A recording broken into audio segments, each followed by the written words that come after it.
o candomblé ele vai surgir no Brasil, né, a partir da diáspora africana. Né? Então, os negros eles foram trazidos para o Brasil, eles foram arrancados de suas né, aldeias, enfim. E eles trouxeram esse legado cultural para o Brasil, né? E aqui eles foram, na verdade, a gente tem várias religiões na África, né? Vários deuses que são cultuados. E aqui no Brasil o que vai acontecer é que eles vão negociar, ou eles vão trocar né, informações sobre deuses, cultos né, que existiam na África e vão construir os terreiros né, onde um conjunto de divindades é cultuada, todas naquele terreiro. Então, primeiro, que é importante talvez a gente lembrar assim, que o candomblé ele foi uma forma de resistência de cultura negra no país, não só da cultura, mas da própria existência, né? Tem alguns autores que vão dizer que foram três as formas que os negros eles resistiram à escravidão. Um era o banzo, que levava à morte, a outra os quilombos, né? E aí eles eram perseguidos, e uma terceira que foi uma resistência que se deu né, frente aos olhos do próprio Senhor, que foi a das religiões afro-brasileiras, onde eles reinventaram né, a sua cultura aqui no Brasil e conseguiram resistir. Ele chega na década de 60 no Recife, não é? E isso vai provocar uma mudança na própria organização do campo religioso mais amplo. Né? Porque o candomblé, a princípio a gente tem, digamos, 4 matrizes no país de fazer religião afro-brasileira mais africanista, o que tenta preservar né, o que veio da África, que é o Xangô no Recife, o candomblé na Bahia, a Casa de Mina no Maranhão e o Batuque no Rio Grande do Sul. Só que a partir de determinado momento o candomblé ele começa, até porque ele foi da Bahia para o Rio de Janeiro. O Rio de Janeiro, capital, Salvador já era capital, né? Isso, quando a capital se desloca para o Rio, isso provoca também um fluxo de pessoas lá para o Rio, né? Enfim. E aí daí a mídia, né, o fluxo migratório, uma série de questões vai fazer com que a imagem do candomblé ela apareça como a imagem da verdadeira religião afro-brasileira. Isso leva um conjunto de sacerdotes do Recife a irem para o Rio buscar o candomblé, e aí isso chega aqui no Recife. Né? Inclusive o próprio Raminho é um dos que trazem o candomblé para o Recife. Né?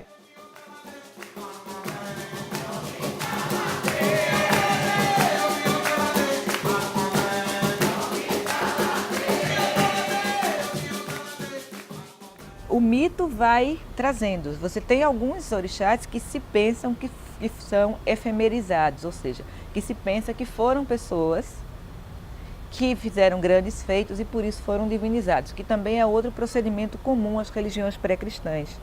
O caso de Xangô. Xangô teria sido um rei na cidade de Oió e ele foi, por seus feitos, foi efemerizado. Aí o mito vai se construindo. Então você vai acrescentando, você vai juntando. O que acontece é o seguinte: no Brasil, por conta da junção propiciada pela escravidão, você teve pessoas que vinham de povoados diferentes, de tribos diferentes, que cultuavam orixás diferentes. No processo de reconstrução da religião, esses orixás se agruparam num panteão. Que também, de novo, se você estudar a história das religiões, você vai ver que isso não é algo incomum. Foi o que aconteceu, por exemplo, com as divindades que existiam em Roma sob a influência grega. Você tem aquele panteão de deuses com marido, mulher, brigas, filhos, etc. O que acontece com o panteão Nagô não é diferente disso. Agora, isso acontece sob o influxo da escravidão, que ao juntar todo mundo, para que a religião pudesse persistir, foi necessário que esses arranjos míticos se façam. Aí daí também o sincretismo.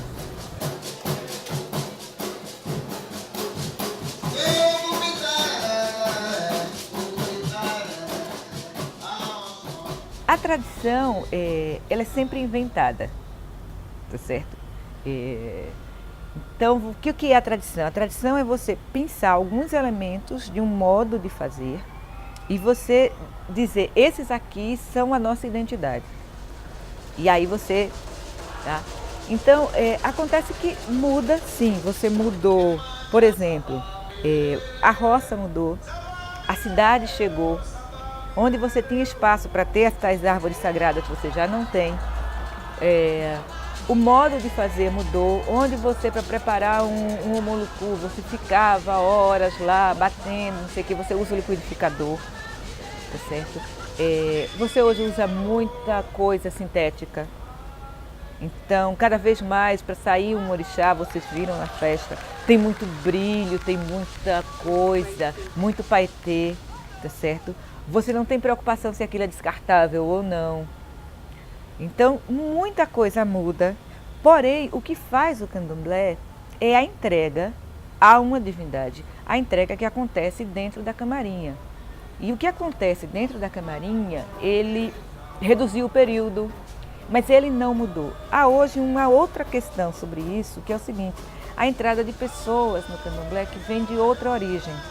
Elas vêm de outra origem social, elas vêm de outra formação, elas não estão acostumadas com a transmissão oral, elas estão acostumadas com a transmissão do saber através dos livros. Os livros existem, como eu disse, em Recife, uma das cidades onde fui mais pesquisada. Então, há um certo conflito entre uma sabedoria mais oral, apoiada na tradição, e uma sabedoria mais contemporânea, apoiada no livro, apoiada no saber que vem através da ciência. Então isso acontece hoje dentro dos próprios candomblés, embora ainda seja uma coisa sobre a qual não se fala. Até porque, como eu disse, existe aquela coisa que é fundamental, que é o respeito aos mais velhos. Eu, jovem, criança, minha mãe, vez por outra, me levava para se consultar na Rua da Concórdia, numa pessoa chamada Dona Leopoldina. O tempo passou, eu me tornei universitária, estudei, eu sou ex-aluno da Escola Superior de Filosofia da Nunes Machado, e lá eu fui aluna de Amaro Quintas e de Vamiré Chacon, e do professor René Ribeiro. Aí aprendi antropologia cultural e com René Ribeiro aprendi muita coisa sobre candomblé.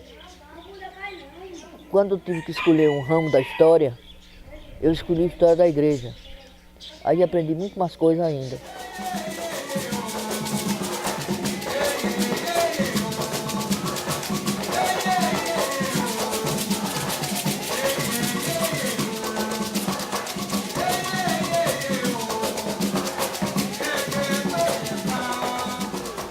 Primeiro, Exu. Segundo, Ogum. Terceiro, Oxóssi. Quarto, Obaluaê.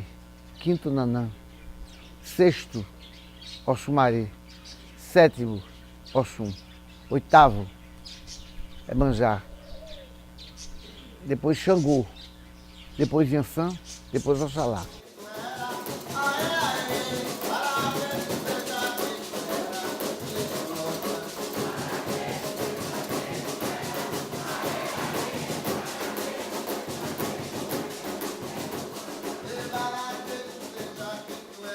Exu é um anjo mau e que faz o bem. Quem faz Exu mal é a pessoa que trabalha com ele. Porque se eu sou um pai de santo e começo a trabalhar no mal, aí eu boto meu Exu pro mal. Mas se eu só trabalho pro bem, meu Exu trabalha pro bem. Fica trabalhando pro bem toda a vida. O sangue é a vida. Até Cristo, quando batizou-se com um carneiro na cabeça. A vida, o sangue é a vida. Sem o sangue ninguém vive. O feminino come o feminino e o masculino come o masculino. Ogum come bode. Oxum come cabra. É o sacrifício que se oferece aquele ali. Aquela obrigação não é nem sobre ele querer comer, é para limpar a alma. O sacrifício só serve de limpeza. O sacrifício do animal de 4 patas é um sacrifício maior e de 2 é menor.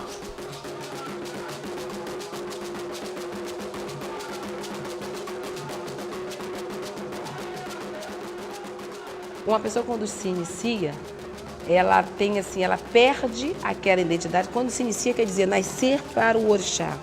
Então é uma segunda chance que um ser humano tem, segundo a cosmologia do candomblé, de nascer de novo. Quer dizer, nascer de novo para o destino.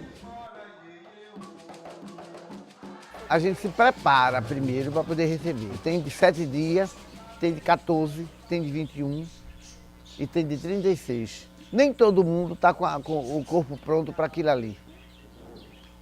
Tem gente que tem uma mediunidade muito boa e tem outros que têm uma mediunidade muito fraca. Tem que preparar a pessoa. Não pode conversar, não toma banho de erva, veste branco, não come toda a comida.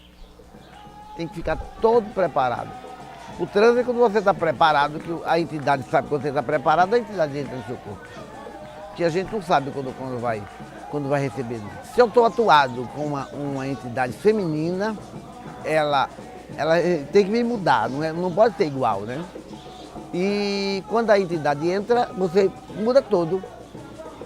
Porque os negros diziam que se o orixá chegasse e visse a podridão do mundo, ele não voltava nunca mais aqui. Quando o orixá quer entrar no couro, não tem nada que você faça, ele entra mesmo. Além de tudo, a gente não sabe quando ele vem, né? Quando você muda o trânsito, você não sabe o que é que acontece. Se você já tem esse de nascença, que ele vem. Aí de nascença. É. Porque quando eu recebi a primeira vez, eu não sabia nem o que era. Nunca tinha visto candomblé.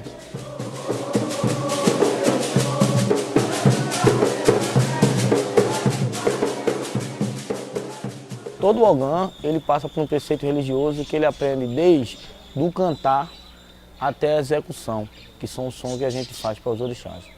Uma das coisas que é interessante também que a gente fale é as condecorações dos ogãs, porque a palavra ogã já diz, aquele que não recebe o orixá. Ele tem o orixá, mas ele não recebe o orixá propriamente dito. Então, nós temos algumas qualificações de ogãs. Tem Alabê, Axogum, Dogã, Pejigã. E com essas, eu me enquadro na de Alabê. Eu sou Alabê da roça de Oxum Pará e Oxóssi Bolama. A gente conhece também um pouco do dialeto, para que a gente, quando o babalorixá, o sacerdote, começa os orôs, as canções, a gente possa se identificar com tudo aquilo que a gente vem aprendendo durante a semana, durante os meses, durante os anos.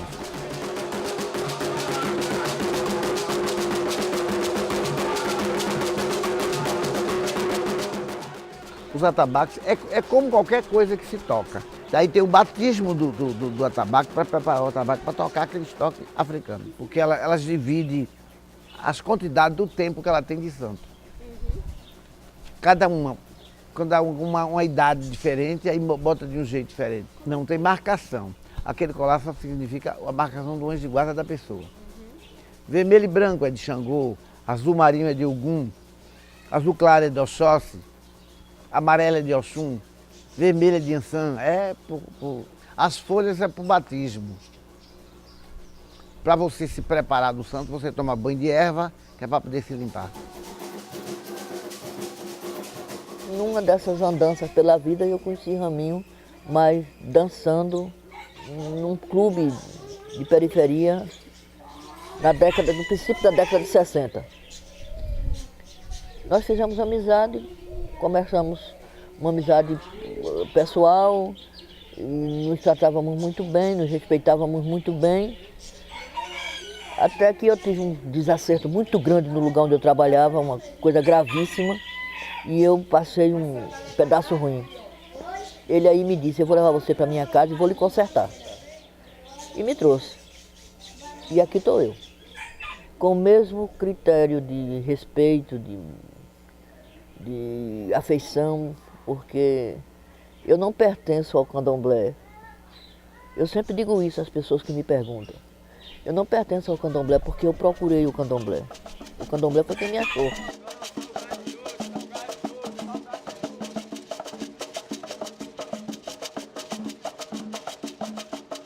A gente está num processo de extrema mudança agora. Este momento é um momento de extrema mudança. Tanto que você vai ter sexta-feira quase 5.000 pessoas vestidas de branco dizendo nós somos de terreiro. Nós somos de macumba, nós somos de Xangô, nós somos de Umbanda, nós somos de Jurema, nós somos de Candomblé. Isso é algo, né? As pessoas terem a coragem de sair na rua dessa maneira. Então, por outro lado, houve um momento em que a perseguição, ele sempre foi perseguido por vários fatores. Por lidar com magia, certo? Magia é algo que a gente não entende, tem medo e, pô, vai fazer mal para mim. Essa daí vai bater bumbo, vai tirar meu marido, digamos. Então, por lidar com magia. Segundo, pela característica do transe. O transe é outra coisa que a gente não compreende. Então tem a magia, tem o transe, tem o fato de ser uma religião associada a pessoas negras e pobres. Então, isso tudo criou um quadro de perseguição, de ocultação, de esconder-se. Se você entrar ainda hoje em vários locais do Recife, você vai passar algumas vezes por uma casa de candomblé e você não vai saber que aquilo ali é uma casa de candomblé. Agora, você tem um outro momento sobre vários aspectos. Um é esse. Muitos adeptos estão querendo se colocar, estão querendo dizer que são de candomblé, estão tendo coragem, por exemplo, de pegar um ônibus vestido com as suas roupas sagradas, né, para ir para uma atividade. A caminhada de terreiro de Pernambuco, para nós, tem uma importância que é a de empoderar nosso povo, fortalecer o movimento enquanto povo de terreiro, para diminuir a intolerância religiosa, para diminuir o preconceito para com os religiosos de matriz africana. Ela vem como um grande movimento para empoderar nosso povo, diminuir a intolerância no que diz respeito ao racismo institucional também, né? Para nós, de religião, isso é muito importante, já que somos uma religião de comunidade, somos uma religião em que os povos se comungam diariamente, os povos convivem em família diariamente, para que na sociedade como um todo, o nosso povo tenha esse sentimento, consiga sentir isso para com aqueles que não comungam da nossa religiosidade. Essa é basicamente a princípio a importância que a caminhada tem para nós enquanto religiosos de matriz africana.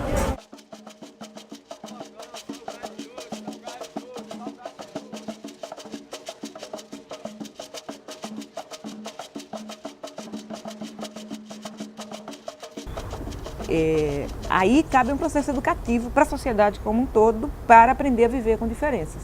Como é que a sociedade brasileira convive com diferenças. E por fim, sobre isso, tem essa aproximação principalmente do candomblé com os movimentos sociais, principalmente com os movimentos sociais negros, que dá a eles mais força, né, de reivindicação, de identidade, de como se colocar diante da sociedade. E a outra coisa que você falou, que é a presença cada vez maior da classe média, que também diminui o preconceito geral da sociedade, porque hoje já são pessoas que frequentam faculdade, nem todos são pessoas negras, né? São pessoas que têm carro, etc, etc e tal. Então isso também contribui para amenizar.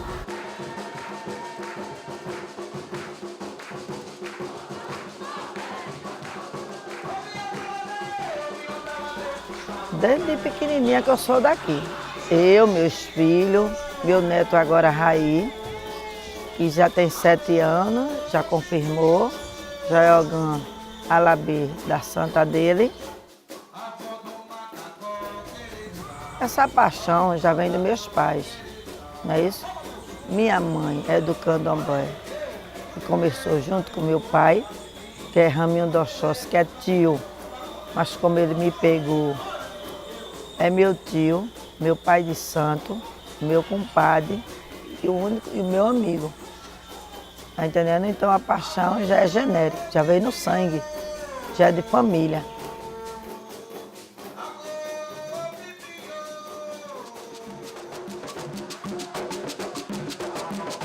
O candomblé é paz, é fraternidade. A própria palavra significa isso. A tradução literal do Iacundê para o português é isso. É espírito de fraternidade. Não se pratica mal aqui. Eu diria que o candomblé se transforma. E a maior transformação é que ele é aberto a todo mundo hoje.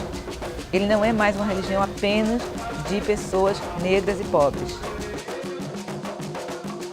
Um caminho que leve ao bem, que leve à luz. Eu digo sempre que Deus é o bem, né? Então, não tem importância que nome tenha. Pode ser Gandhi, Jesus Cristo, Oxalá, o Lodumare. Para mim, essa é a minha opinião. O bem é o bem e o mal é o mal. E você escolhe isso. Agora, qual é a melhor religião? que você se veste melhor dentro dela, é a roupa que te veste melhor.